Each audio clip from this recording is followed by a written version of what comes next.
I would have given my life in a heartbeat and taken his place. For Cameron Robinson's family, the horrible reality is just starting to set in. Part of my heart and soul feels like it's been ripped out and taken away, and like I said, I'll never get that back. Never get my brother back. 4 days after he was gunned down, along with 57 other concert goers, this is the view from above.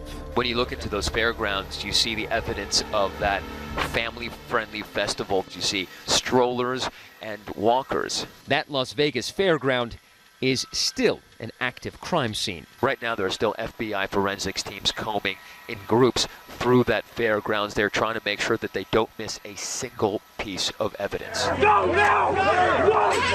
That field became an indiscriminate killing ground, with the gunman firing from the 32nd floor of the Mandalay Bay across the street. Everybody go! No one was safe. Stay down, run this way. The bullets raining down. One here. It's right here. In the aftermath, new video showing the chaos on the ground. That gunfire triggering hysteria, confusion. Run, those are stopped!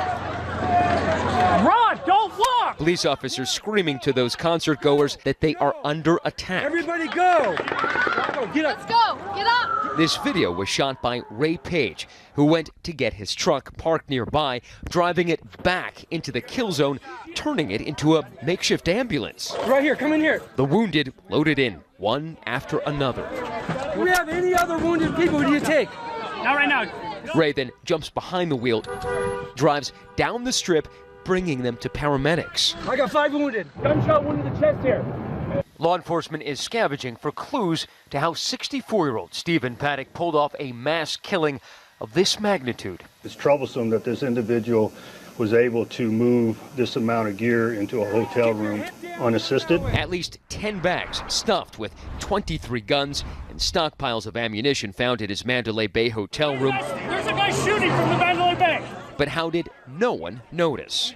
The sheer volume of them, you couldn't even shoot that many weapons. What's more, he may have planned to launch other attacks. Law enforcement officials tell us that Paddock scoped out these 2 buildings to possibly rent a room just before the Life is Beautiful concert. They would have offered him the same type of field of fire right into the main stage in a crowd of people, tens of thousands of people who would have been absolutely penned in. Police now say that Paddock may have also scoped out other cities, possibly targeting Fenway Park in Boston and the Lollapalooza Festival in Chicago. As a result, police tactics across the country may need to adapt to this new kind of threat. I think what you're going to see is that if anybody else is going to have an outdoor concert that's in the proximity of buildings that are above the concert, they're going to have to put uniformed officers with sniper rifles on the roof.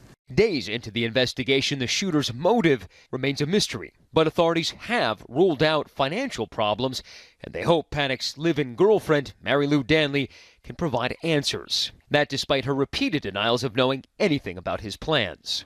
In fact, in August, Danley was with Paddock when he bought this car in Reno, paying for it with this check for over $14,000. She said she had a bad relationship prior to him and how he had, turned her life around and really helped her out. The FBI asked dealership employees about the purchase. Mary Lou even wanted to get a Lexus, but he was like, I'm not going to spend $10,000 more for a car that's got the exact same equipment. And over 2 weeks ago, Paddock sent Danley to the Philippines and wired her over $100,000. She says for a new house. And authorities are also investigating his alleged contacts with a different woman shortly before his rampage. After each of these massacres, conversations about new gun regulations have been raised and then dropped. But today, the political winds may be shifting. At issue, the bump stocks attached to the assault rifles used by the Vegas gunman. These bump stocks allow the gun to be fired continuously, mimicking an automatic weapon. This video showing a bump stock in action.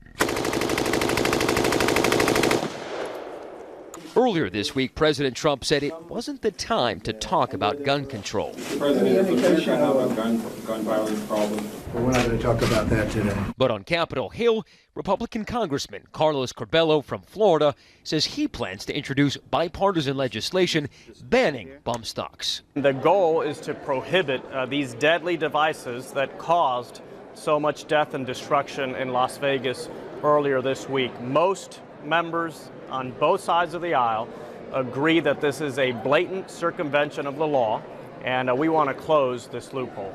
This has the potential to be a major moment. No gun legislation of note has passed in decades in Congress. So the fact that you have bipartisan interest and even minimal changes to the nation's gun laws, that registers as a big deal, even if it's nowhere near gun control advocates' dreams. The president of the National Rifle Association telling Fox News tonight that it's worth reviewing bump stock's legality. What the NRA has said is we ought to take a look at that, see if it's in compliance with federal law, and it's worthy of additional regulation.